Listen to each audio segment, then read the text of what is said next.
Paul Finebaum, you are just the gift that keeps on giving because Paul Finebaum, I know not everybody says that, but Paul Finebaum has now given us the gift of announcing the Big Ten is better than the SEC because he can't defend the SEC anymore. Love it, Paul. Thank you so much for giving us this gift. We have a recording of Paul here. I don't know if I'm allowed to play this on here. I would think I am because of like the Free Use Act and stuff like that. But Reddit posted the video of Paul Finebaum talking about this, so I'm just gonna go ahead and play it, and we'll see what happens copyright wise. Who knows? Paul, I'll go to you. Is the SEC dominance over as we know it? I mean, I'm under contract to disagree with you, but I don't really care about the contract. Yes, I mean, I have been on. Okay, I know he's joking, but the contract thing is definitely something that makes this even funnier. All right, let's continue. I'm at Hill, Stephen A. And I am getting destroyed. There's no way to defend the SEC. It's been terrible.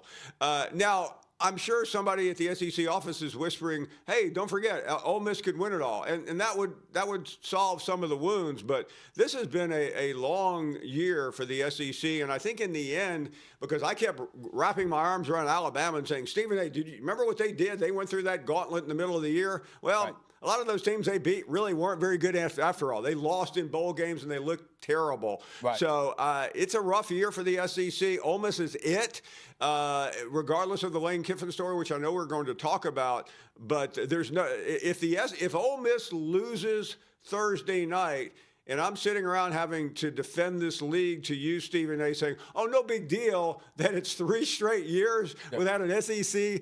Team in the national championship game, I mean, there's no defense. Well, it's been rough. Paul, I'll go to you. Well, good on you, Paul Finebaum, for admitting it. What everybody else has figured out, I guess not everybody else, because there's some SEC people that haven't figured it out, but I have 3 reasons why I think Paul Finebaum is right here. And obviously, you know that I think Paul Finebaum is right here. I've been very vocal about how I feel like the Big Ten has been better than the SEC last year, but the gap has certainly increased this year. And I'm going to share those with you. And I got some stats to bring up here. Now, I do not have a fancy graphic for you on this one. All right. I had to dig so deep into this Damon Williams stuff. I did not have a lot of time to put together a graphic. So here's my note sheet. We'll just work off this. I'll zoom in here a little bit so you guys can see it a little bit better.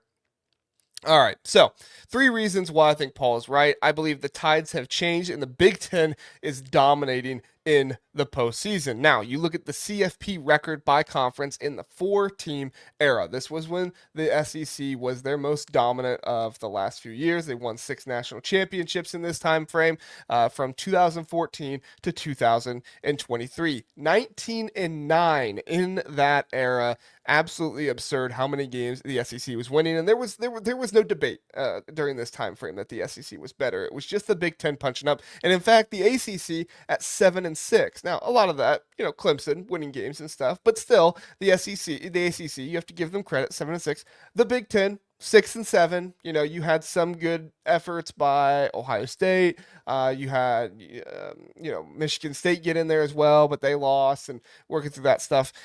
But overall, not great for the Big Ten. And then the Pac-12 2-3, Big 12 1-6. If you're listening on podcasts, I have them written down here. If you want to come look, you can open up the YouTube video and go there. All right, the CFP record by conference in the 12-team era. Now, this is only in the playoffs. This is not bowl games or anything. We'll get to bowl games this year and here in just a minute. But in the 12-team era, the Big Ten is 9-4. Independent, Notre Dame, they're 3-1. That was all playoffs last year. But still, the Independent, we'll give them their credit. The SEC, 5-5, and the ACC, 2-2. Nobody else has a win in the college football playoffs in the 12-team era. American, Mountain West, Sun Belt, and Big 12, all no wins. The Big 12 is actually 0-2 with Arizona State last year losing to Texas, and then Texas Tech losing this year to Oregon as well.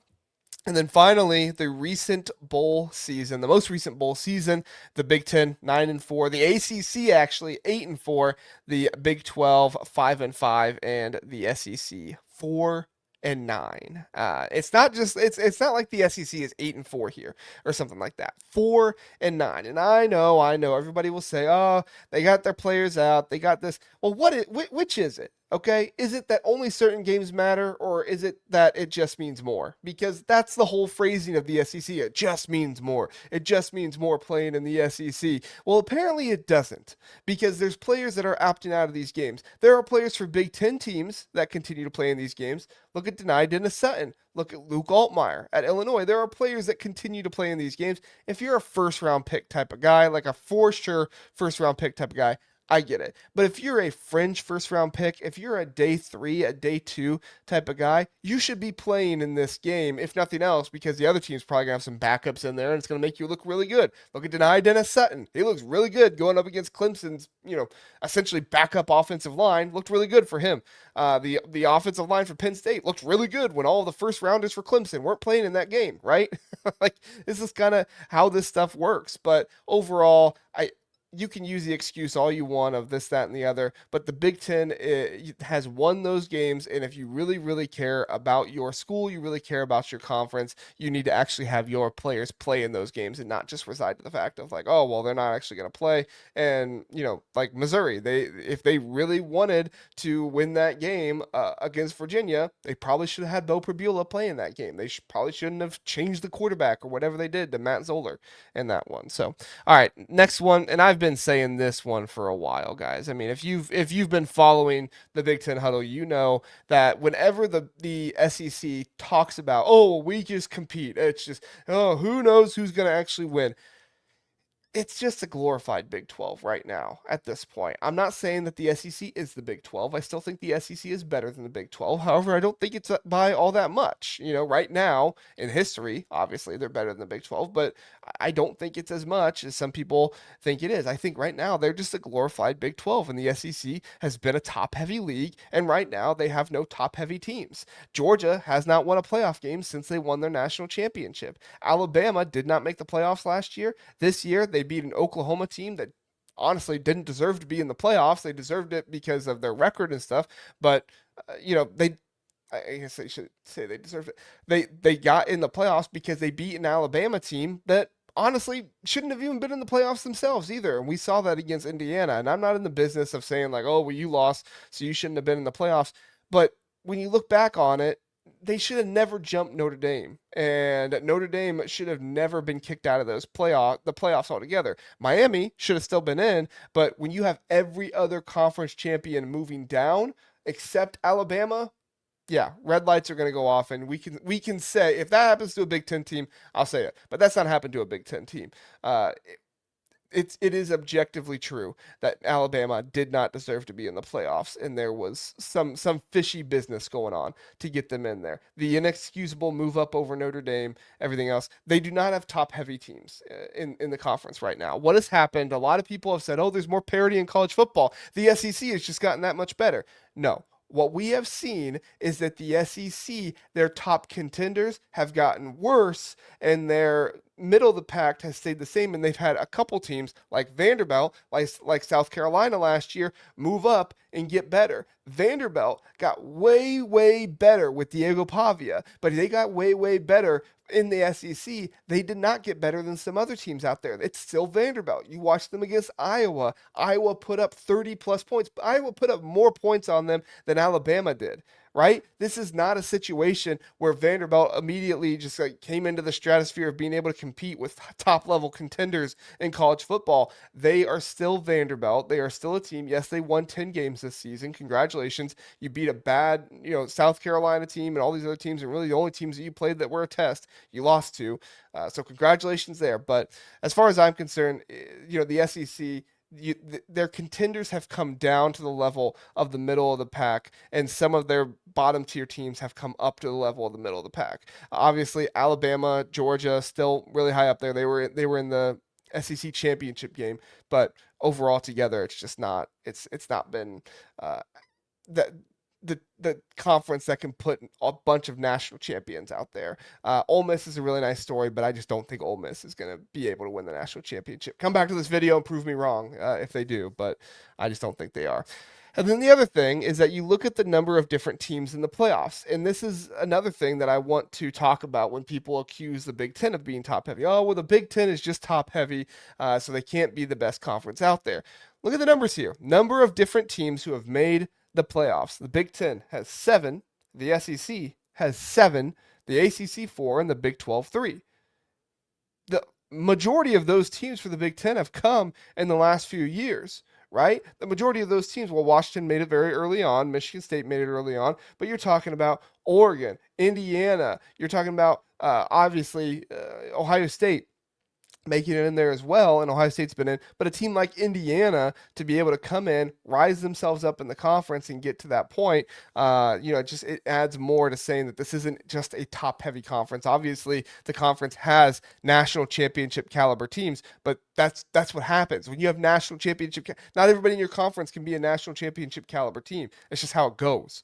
And then you look at the number of teams in each conference that has made the Final Four. The Big Ten leads with 7. Every single team in the college football playoffs for the Big Ten has made the playoffs, has made the Final Four. Now, some of those are a little skewed because you have Michigan State obviously making the Final Four when they made it in. Washington obviously made the Final Four right away when they made it in. But still, that's a top 4 seed to be able to make it into the playoffs. Point number 3, and this will be my last point, you look at the record against the spread. Going back to 2014, back to 2020, the SEC had a 50.5% wins against the spread.